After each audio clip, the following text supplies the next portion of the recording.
Dr. Van Wart, thank you so much for joining us. I'm sorry that we can't entertain you here at Blackfriars in person, but I'm delighted that we have the opportunity to discuss your new book, Neither Nature Nor Grace.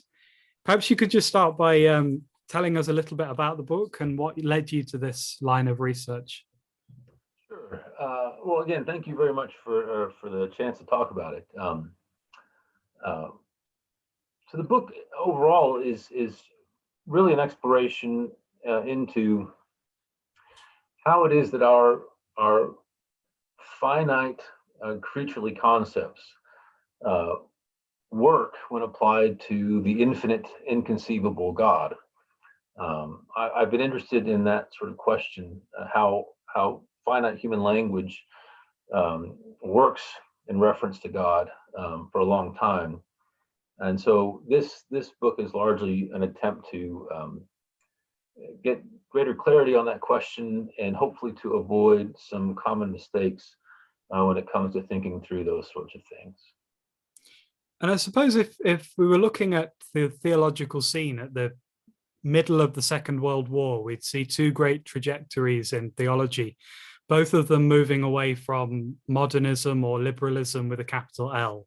One would be neo-Thomism, Right. exemplified by Garrigou-Lagrange, and the other would be Karl Barth and his dialectical thought, or neo-orthodoxy, or the strong doctrine of revelation that he proposed.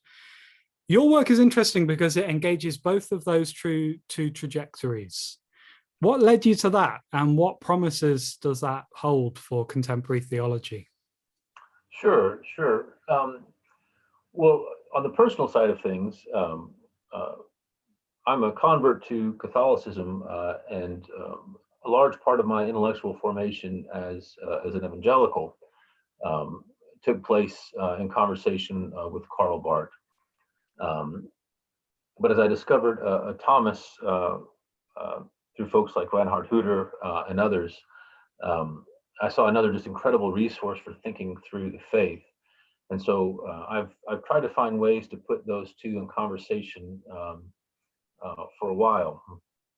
The interesting sort of difference between them, at least in terms of how they're taken up at the present, is this argument on whether or not God can be known by way of grace alone or by nature and grace. So Karl Barth wants to say that anything we can know of God can only truly be knowledge of God if it comes by way of grace, by his revelation in Jesus. But Garrigou wants to say, well, we can certainly know truths about God by way of grace, but we can also know certain things that must be true of God by way of nature. And so you have this debate that really comes to a head in the 20th century between these two opposing views. And it seems to me that the more I looked into them, the more both sides were overstating the case. And I kept having come into my mind the line from St. Thomas in the Summa, that we can't ever really know what God is in this life. The best we can do is use his effects, whether of nature or of grace, as substitutes for knowing what God is.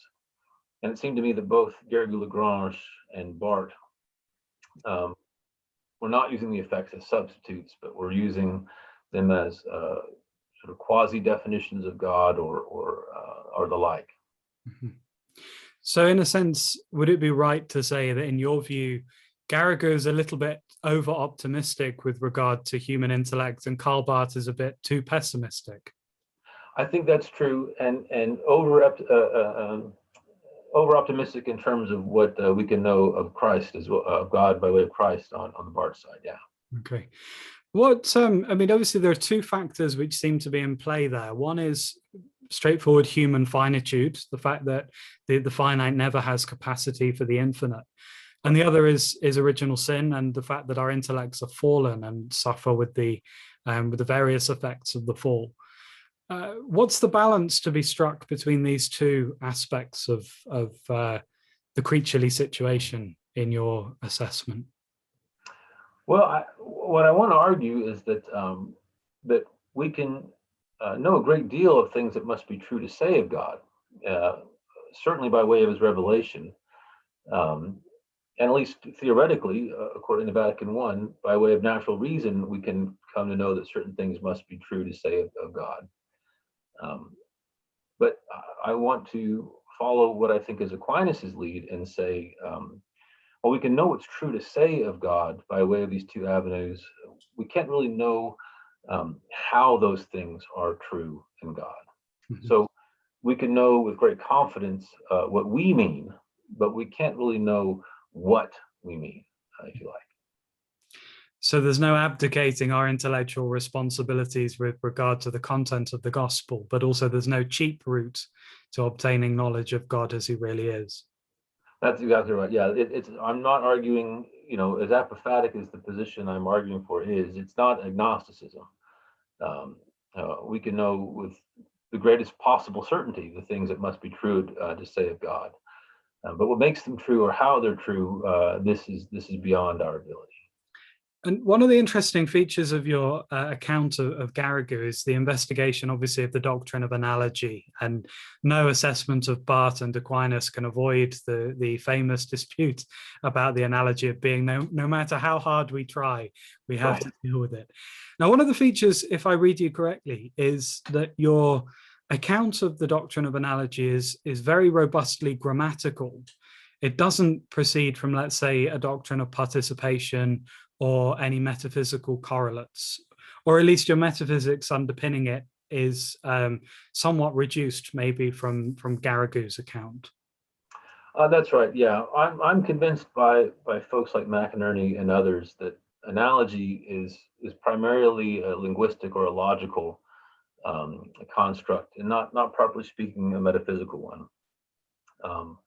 And I think there's potential to get into the sorts of trouble that I think Garrigou gets into by taking analogy out of its proper domain within the order of knowing and putting it to work in the order of being. Mm-hmm. So that means, in a nutshell, I think that's where things can go awry. In Garrigou's case, he, on the one hand, wants to say that all of our speech about God is analogical. But he seems to want to exempt the name cause from sort of the realm of analogical predicates that we can say of God. Mm-hmm. To name God as cause isn't simply to use one analogical term among many. Naming God as cause establishes for Garrigou the very metaphysical possibility of being able to say anything of God. And so cause gets exempted from the realm of analogical predicates. And it seems to me that's where things start to fall apart for him. Mm-hmm. So I suppose one of the questions that occurs to me in considering that is how that distinction might have helped Karl Barth come to a more charitable understanding of the analogia entis, because it does seem that for Barth it is necessarily both in the order of being and the order of knowing, largely because he's influenced by Prishvara, for whom that is a systematic principle that the meta-ontic and the meta-noetic co-inhere. So do you think your work might have helped Bart come to a more sympathetic reading of Garrigou and the Catholic tradition? Oh, I like to think so. I think Balthazar's appreciation of Bart is trying to do this for him in some ways. But it seems to me Garrigou and Bart both, although I wouldn't want to sort of reduce their substantive claims to genealogy, but Garrigou and Bart both, it seems to me, suffer from the sort of modern epistemological anxiety that is just characteristic of the time. So Garrigou is very reluctant to embrace the apophatic because he worries there's already enough people denying things of God. To move in the mode of denial risks giving up too much. And then the same for Bart. In German liberalism, there's so many people claiming things at a natural level for God. He doesn't want to cede any ground in that direction for fear of giving up the ballgame, as it were. Yeah. Well, I mean, this is an interesting point, really, because Bart famously had Kant at the bottom of his flight of stairs in the Bruderholzallee, and all contemporary theology must go through Kant for Bart, and in a way is unashamedly modern in that sense. Bruce McCormack, of course, is orthodox and modern. Right, that's right. But for Garrigou, that's a problem. And one of the interesting things about your reading of Garrigou is that you see in Garrigou a kind of crypto-modernism. It's not that he's excessively anti-modern, it's that he's kind of uncritically imported some of the assumptions of modernism into his own anti-modern theology. Could you say a little bit about the kind of crypto-modernism that you see in Garrigou? Sure, sure. Yeah, I think that's exactly right. You can see it in how he constructs his entire epistemology. So he argues for a view of common sense, wherein the moment that any human being, even the infant, has its first moment of apprehension, and that very moment, the human being apprehends the reality of being, and with it, all the attendant first principles of being, the law of non-contradiction, so on and so forth. And all this in an instant. And so coming to know from that point forward for Garrigou is a matter of making these initially confused concepts distinct over time. And he begins with this in order to argue that the concepts that we arrive at in this way have ontological validity. They're not simply true in our mind, but they obtain in the real world. And that they also have transcendental validity. That being as we have it in our mind attaches to ontological being in the created world, but also transcendent being. But the entire sort of edifice is built on an epistemology that presupposes a gap between mind and world that needs to be overcome. And it seems to be the moment that you sort of grant that gap, you've entered into a modernist philosophical or theological project. And Garrigou, I think, sort of unwittingly in trying to meet the enemy on its own terms, falls prey to that mistake. I mean, it's an easy mistake to make, really, because that gap is so intuitive for us. But of course, it wasn't intuitive for the vast majority of the church's history, and certainly not for Aquinas himself. Yeah, that's it, right. However, I mean, I want to just press this a little bit, because it seems that rather a lot is built on the common sense aspect in Garrigou. Almost his entire account of natural theology seems to depend upon this heavily laden concept of common sense. Right. And if it can't support that edifice, what aspect of our knowing can support a natural theological knowledge of God? If it's not common sense, where do we look? Well, it can be common sense of a sort. I mean, one of the things that I try to show is that when Garrigou talks about common sense, it's a very idiosyncratic understanding. He thinks he's getting it from Aristotle and Thomas, but really it owes much more to Leibniz and other sources. So I think we can use a natural reason to come to know with certainty that certain things must be true of God. But the way in which Garrigou goes about that, I don't think gets him where we want to go. We can attend to the world as it exists and ask questions about it in the way that we see Thomas do in the opening of the Summa, that lead us in the direction of an unanswerable question, but not just any question, a very particular question. And so I think in that sort of way, we can come to know that certain things must be true of a something for which the term God is fitting. What that is, we have no idea, but we can know that certain things must be true and others false. Mm-hmm. This is something Herbert McCabe used to say. I've never been able to find it in his writings, but he used to differentiate between metaphor and analogy. And right. You've heard the one line in metaphor, we say what we mean, but we don't mean what we say. And in analogy, we mean what we say, but we don't know what we mean. That's exactly right. I've always thought it's a provocative way of seeing the distinction between the two. That's right. McCabe continues to be a significant influence in how I think through these sorts of things. Mm-hmm. And he would, of course, together with people like David Burrell, have been very sympathetic to the grammatical, logical account of analogy as well. So, and again, in terms of this overcoming the congenital modernism of the modern reader, the role that somebody like Wittgenstein and philosophical therapy might play in helping us to see what sometimes eludes our imagination. That's right. So, yeah. Sorry, do you want to come back in on that? Well, I was just going to say, one of the reasons why I think Wittgenstein is so helpful, and perhaps why McCabe found him so helpful, was because he's doing something that folks like Thomas and the scholastics did regularly. It wasn't simply an investigation into metaphysics or the order of being, but Thomas and others spent a significant amount of time analyzing language and how we ordinarily use terms and what we can and can't do with them. One of the tragedies of sort of the recovery of Thomas in neo-scholasticism is, while there's a reappropriation of Thomas's metaphysics, there seems to be a neglect of the analysis of language that he found so deeply important.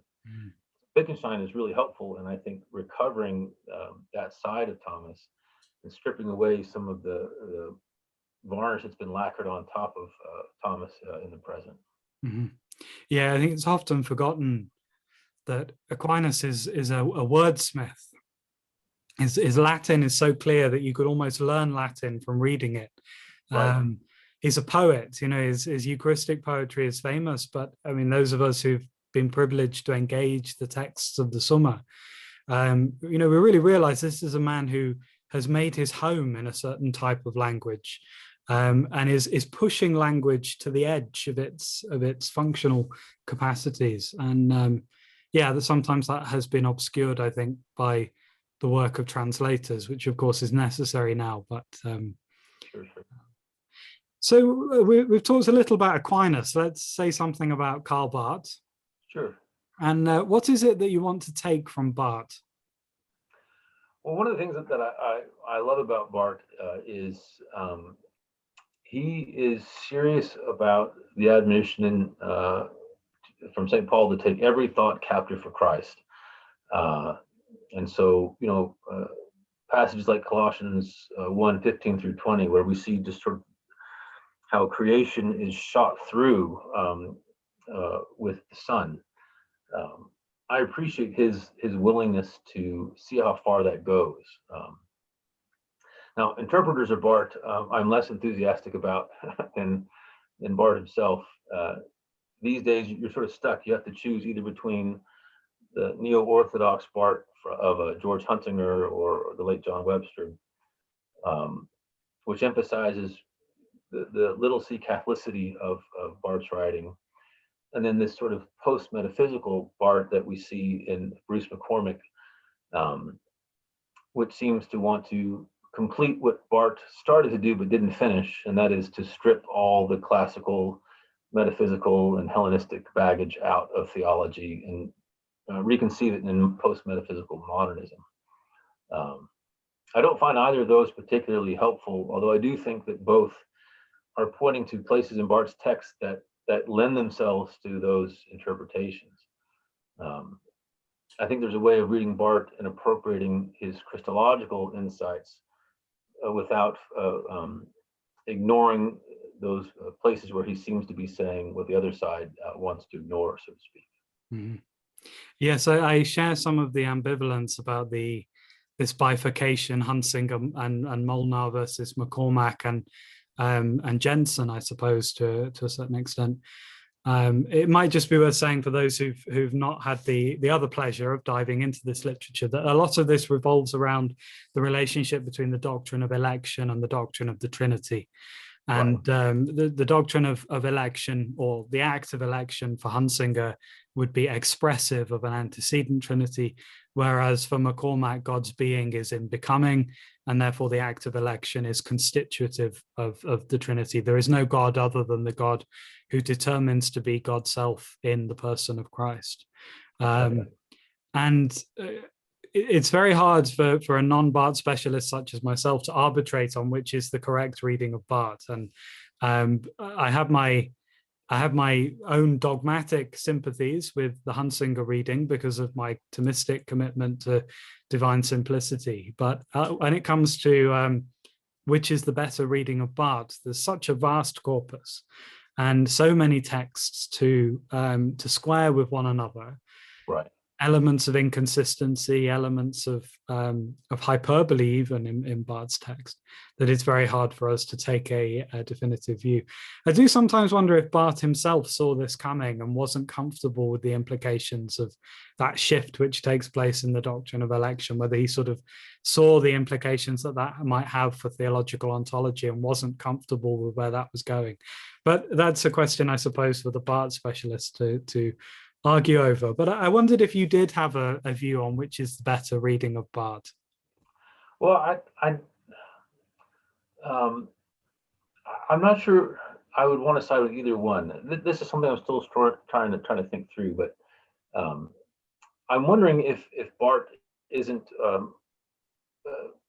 clumsily, or at least not very clearly, doing the sort of thing that we see Thomas do in question 16 of the Tertiapars, where he talks about the sorts of things we can and can't say about Jesus based on the incarnation. And you'll get a proposition like God suffered on the cross. Well, depending on what you mean by that, that can be either true or false. If we mean God suffered on the cross by way of his humanity, well, that's true. If we mean God suffered on the cross by way of his divinity, well, that's false. So I almost wonder if Barth is intentionally saying both sorts of statements, the Hunsinger statements and the McCormick statements, without signaling that he's trying to get us to look at the mystery or to show the mystery of the incarnation from two different perspectives. So on the one hand, it's true to say that the Trinity gives us election. At an ontological level, this is the case. But in terms of our knowledge of the Trinity, how we come to know the Trinity, the reverse is the case. The election gives us the Trinity. We only know the Trinity by virtue of the election of Jesus. So I wonder if maybe a way of reading Barth that perhaps rescues him from himself is to see him trying to show the mystery, and that can't properly speaking be said, and doing it from both of these different angles without signaling that that's what he's doing. Mm-hmm. Again, that might be giving Barth more credit than he's due, but I wonder if that might be a more profitable way to appropriate what he's up to. Mm. It does remind me really the great loss that Professor John Webster's death was to us, because I feel very confident that John would have helped us to deepen our understanding of the relationship between Barth and Aquinas on precisely these points. Okay. So jumping back to your argument, and obviously you're engaging in the book predominantly with the McCormack Barth rather than the complexities of trying to dialogically relate to competing readings of Barth. Right. When you move towards your conclusion, where are you taking this Christocentrism towards? Well, I mean, one of the things that I'm trying to show with the book is that, again, that whether we're talking about knowledge of God that we have from the natural order, or knowledge that we have of God by way of revelation, we're being given these truths to guide us into the reason for which we were loved into being in the first place, which is friendship with God. And so theology and theological language is ordered to that end. And so what I'm trying to do is to show how the mistake that McCormick makes on the one hand and that Garrigou makes on the other, if we avoid them, it opens the door to more fully enter into the mystery of God, and to have that mystery greater, to see it with greater clarity, so that we can move in that direction. Is that an altogether comfortable place to be? I mean, it's a place where we're absolutely deprived of any idolatry and any in which we're permanently confronted by not only the failure of language, but the participation of our own language in its own failure. Right. How do we sustain as theologians and as people who are tasked to kind of communicate the practice of theology to the next generation, how do we sustain living in that space? That's a good question. Well, I think it does point to, again, the centrality of Jesus. It's interesting that Aquinas says that all of our speech about God is analogical, except for when we speak about Jesus in his humanity, in which case we speak univocally. So I think part of this approach to things, or seeing sort of the argument that I'm making unfold, part of the upshot of that is it helps really bring the person of Jesus to the center of our theological speech. And it helps us to recognize that even though we can't know how the things we've learned to say of God are true, we can still nevertheless rest in their being the most certain of all possible truths. I love that there's a couple lines in Bart's biblical commentaries where he says, or not Bart, Thomas's biblical commentaries, where he says that the truths that we receive in Revelation are more certain than the first principles of reason.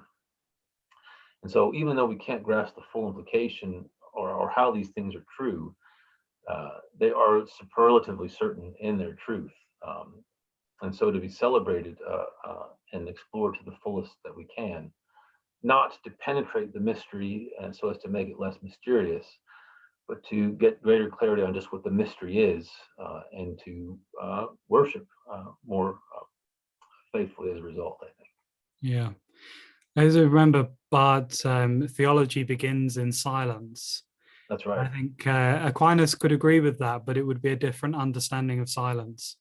It would not be a silence of an empty, echoey chamber waiting for the divine word to break in, but of already the presence of the divine word, which has initiated that dialogue with humanity, but which is a presence which we can't apprehend with our own senses. So we have to enter into this. And you pick up on the theme of prayer as well, and the dialogical nature of theology, of speaking both to and about God. Yeah, the silence, especially for Thomas, that we fall into is a silence not because there's nothing to say. It's because there's too much to say, and we can't begin to say it all adequately or at once. And so, yeah, I think that's exactly right. And yet, paradoxically, both Barth and Aquinas would agree that although in one sense there's nothing we can say that will adequately do justice to the object of our reflection, nonetheless we have to speak. That's right. We have to say something. Yeah. That's right, and do so intelligibly. Yeah. Yes. Right.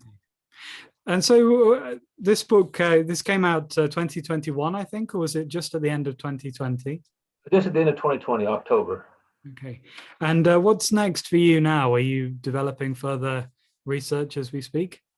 I am. So I'm looking into how the debate that's taking place within philosophy between realism on the one hand and anti-realism on the other, how that debate has wound its way into theology.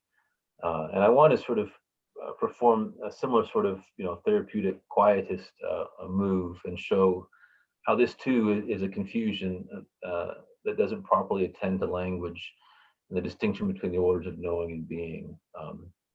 So hopefully we can move beyond those sorts of conversations into something more profitable. So a sort of Wittgensteinian philosophical therapy on that distinction as well. Exactly, that's right. That's right. Well, I hope that when, God willing, that book is published, we might be able to meet in person and have a further conversation. But for now, thank you very much for your time and for joining us all the way from Florida to talk a little about your book. Well, thank you very much for the opportunity. I've enjoyed it very much, and look forward to future dialogue going forward. Thank you.